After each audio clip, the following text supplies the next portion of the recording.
Hi everyone, welcome back to my YouTube channel. It's been, I think, over 3 months since my last video. A few days ago I actually posted a few comments on one of the YouTube channels that I like to follow, and I noticed that I'm getting more views on my channel as well, so I wanted to create a video, a follow-up. The YouTube channel that I'm talking about is the Joseph Carlson. To be honest, I really like him, and I've been watching his YouTube channel for about probably 2 years, if not more. Pretty sure I started watching it even before the COVID, and I really like his take on it. I mean, he's also following the same principle as I do, which is dividend investing, and that's kind of why I got interested in watching his channel. And he's, very clear. He shares exactly what he's doing. He shares, pretty much the screenshots of his account, and you can basically follow him very easily. Do I agree with him 100%? No, that's not really the case, but I would say probably 85 to 90%. What I noticed the other day is the thumbnails for his videos are every time have $3,000, $4,000, or $5,000 higher. This is what I mean. He basically tries to put in a thumbnail the amount of his account, and as you can tell, it's growing pretty much every video. And yes, that looks nice, but if you look very closely, you will notice something interesting.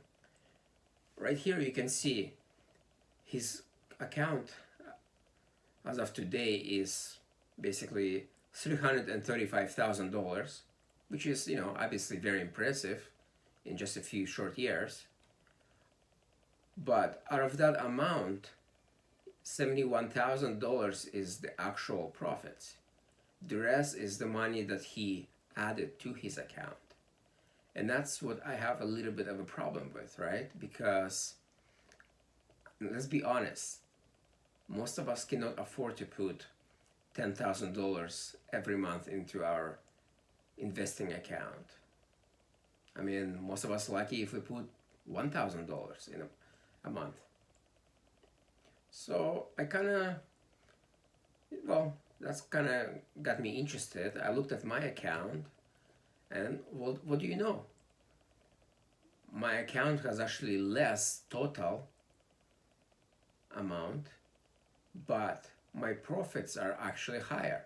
I'm sitting at almost $87,000, and that's on $309,000.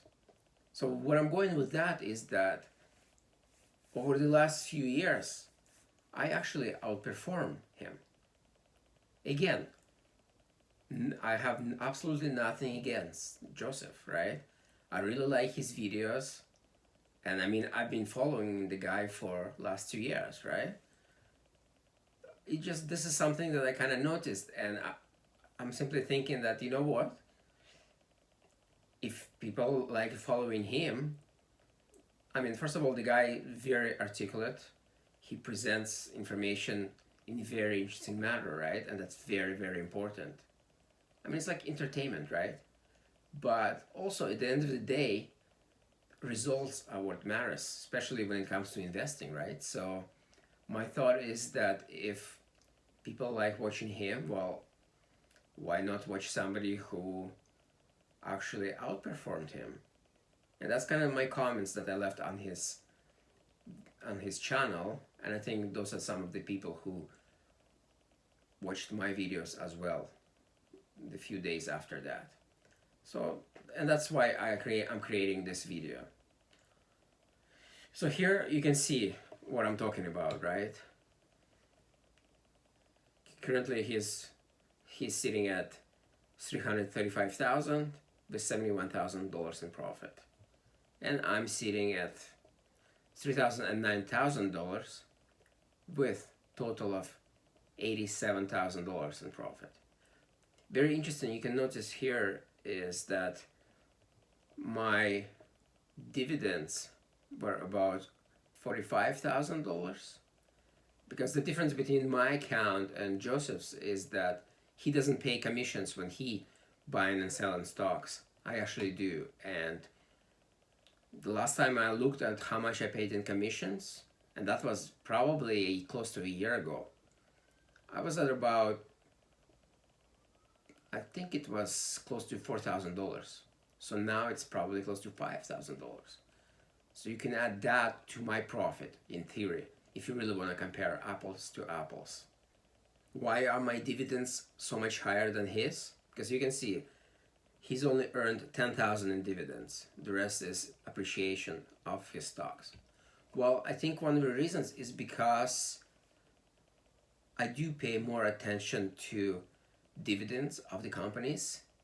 And I'll give you an example.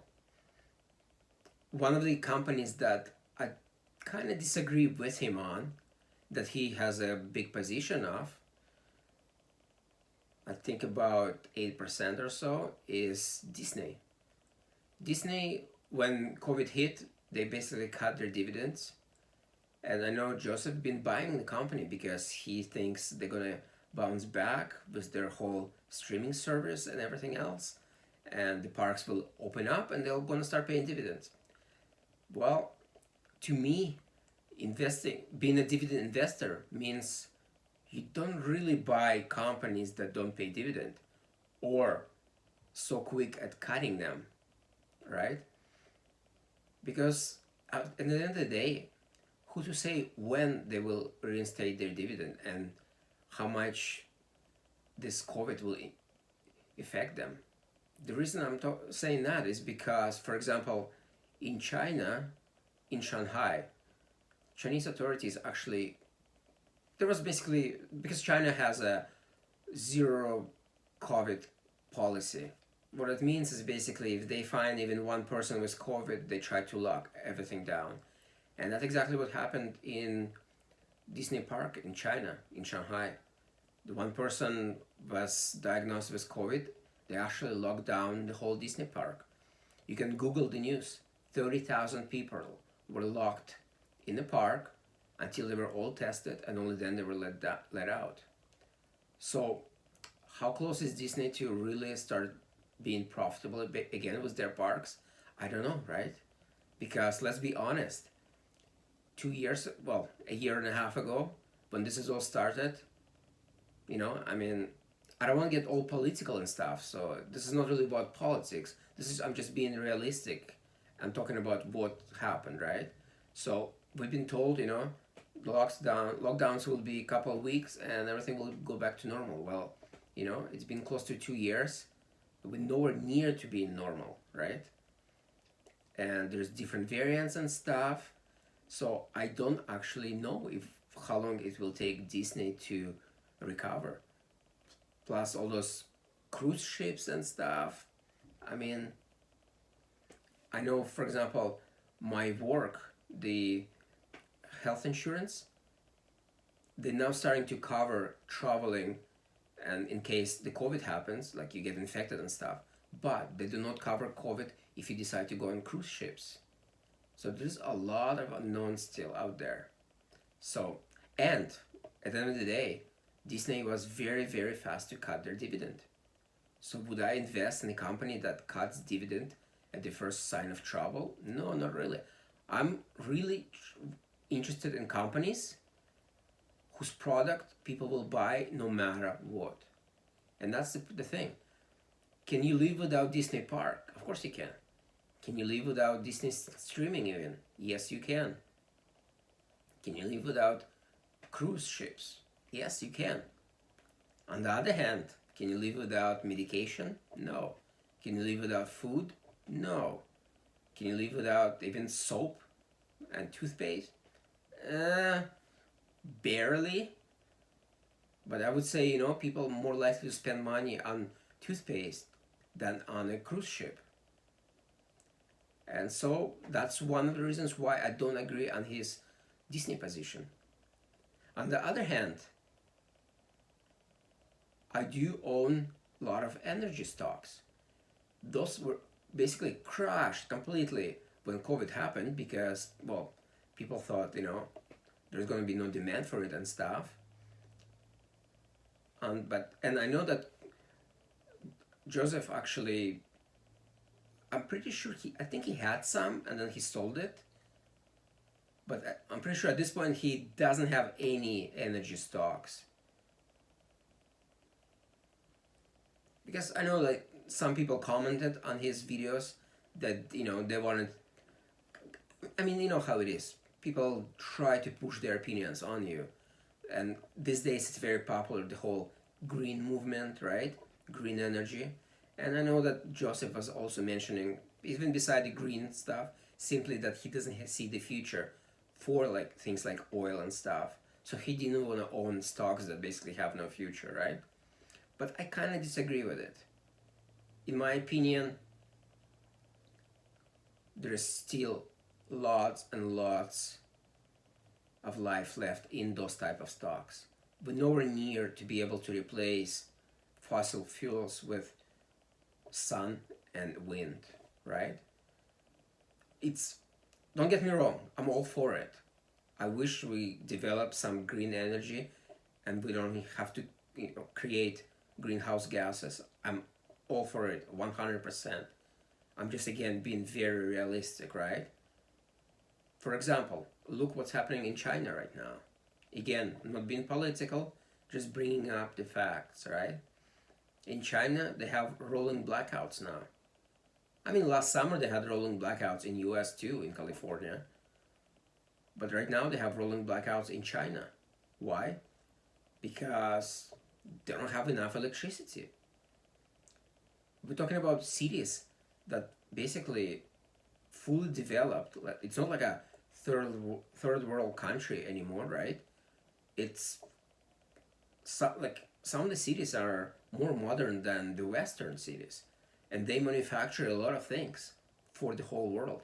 And I mean, the government knows that their finances depend on the manufacturing, and yet they're basically shutting down factories.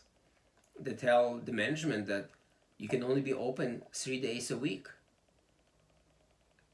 And imagine, and that's only part of the story.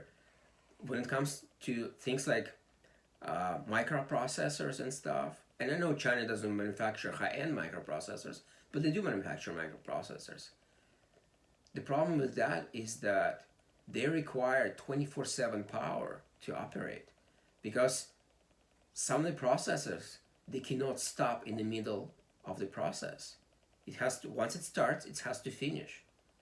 So if all of a sudden you lose power, you literally have a ruined product. And I think that's actually gonna hit us in the West, because it takes a while for the supply chain, for everything to propagate, for all the shortages. But eventually it's gonna hit us as well. But anyway, I'm kind of going down the rabbit hole here. Where I'm going with that is that fossil fuels are not dead, right? Right now, China has issues with Australia. They stopped buying the coal there, and now they literally cannot produce electricity. And China has a lot of hydropower. I believe they have over 2,000 hydro power stations, like dams, hydro dams. And obviously it's not enough. They have nuclear power, power stations, and simply not enough. When people talk about switching to electric cars, well, where is the electricity going to come from, right? It's not magically going to appear. And also, like, imagine going from, I believe right now the world has like 3% vehicles electric. Imagine 3% going to 100% electric cars. Well, all of a sudden electricity, you're going to need a lot more electricity, and it's going to be a lot more expensive, right? And then what do you do with all the batteries? How do you recycle it? Like, I mean, there's just too much things there, right? So anyway, that's why I think energy stocks not dead, not even close. And that's why I invested in them. And well, lately, the energy stocks are just rocking. Here's an example of one of the stocks that I bought. It's Imperial Oil. You can see it's went up almost 100%. I also own some Suncor stocks, for example. It went down a lot, so I just averaged down and bought more, and now I'm in the green. They did cut their dividend by like I believe 55%, but now they reinstated it back to almost what it was. They basically reinstated it to 2019 levels, and those are the type of companies I like buying. For example, I also purchased ADP when everything went down. Because why did I purchase that? Because it's a very solid company. For those of you who don't know what they do, they basically do payroll processing.